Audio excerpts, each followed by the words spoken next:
The armamentarium is the same for all types of full crown preparation. A number 57 burr is used for the occlusal reduction and the counter bevel. A 860-012 diamond can be used to break the contacts. The 860-014 diamond is used for the bulk of the preparation, and a fine cuttle disc smooths any sharp angles.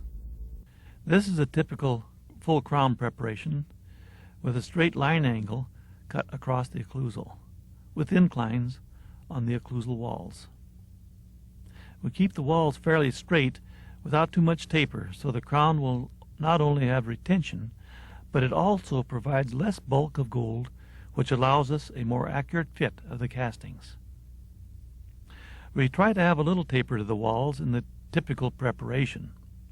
However, thickness in the occlusal portion is more important, so the patient will not wear through the gold. The number 57 burr is placed on this plane, just as we talked about with the 7/8 crown, and on the lingual incline as well. It is moved back and forth to create the occlusal line angle. After breaking the contact with the 860-012 diamond point, the number 860-014 flame diamond reduces the walls of the tooth.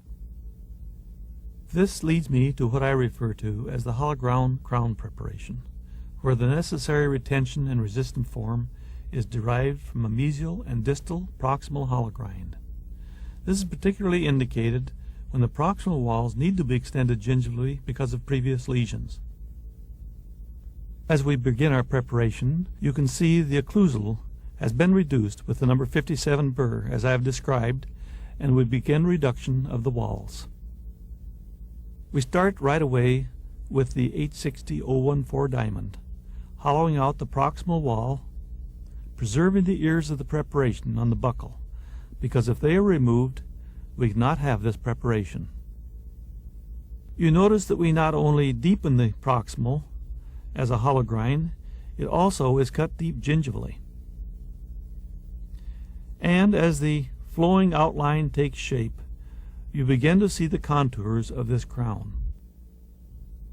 The same diamond point goes on the buccal wall to reduce it also. But you notice we stop the outline high on the tooth at near the height of contour. When the outline is established, the 7404 burr is used to refine the buccal margin. This gives a little more bulk of gold on this margin, which we finish like an inlay when we seat the crown. Always with a concern for enough gold thickness, we place our counter bevel on both the buccal and lingual walls.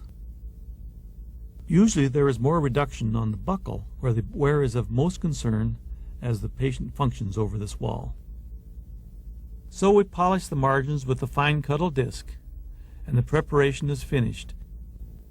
This is a very gratifying preparation.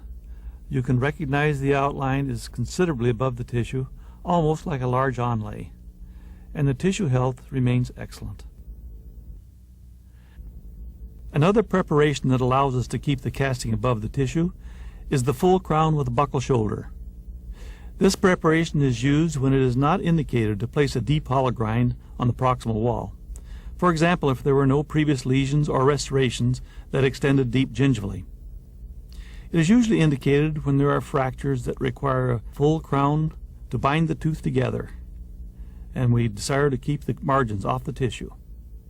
The additional retention and resistance form for this preparation is provided by the ability to make the buccal wall more parallel due to the depth of the shoulder.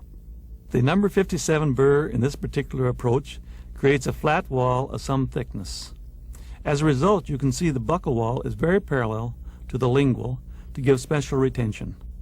And you can see it also has lingual resistance form. After the flat buccal wall is placed, the 860-014 diamond point is used to blend the outline of the walls to produce a pleasing finish line. This is repeated on the other wall. After placing a small counter bevel, as before, the fine cuttle disc polishes and refines the occlusal line angles. The preparation of the full crown with the shoulder is now finished. As you can see, it looks the same on the natural tooth and the die. On the finished case, we have maintained an outline above the tissue.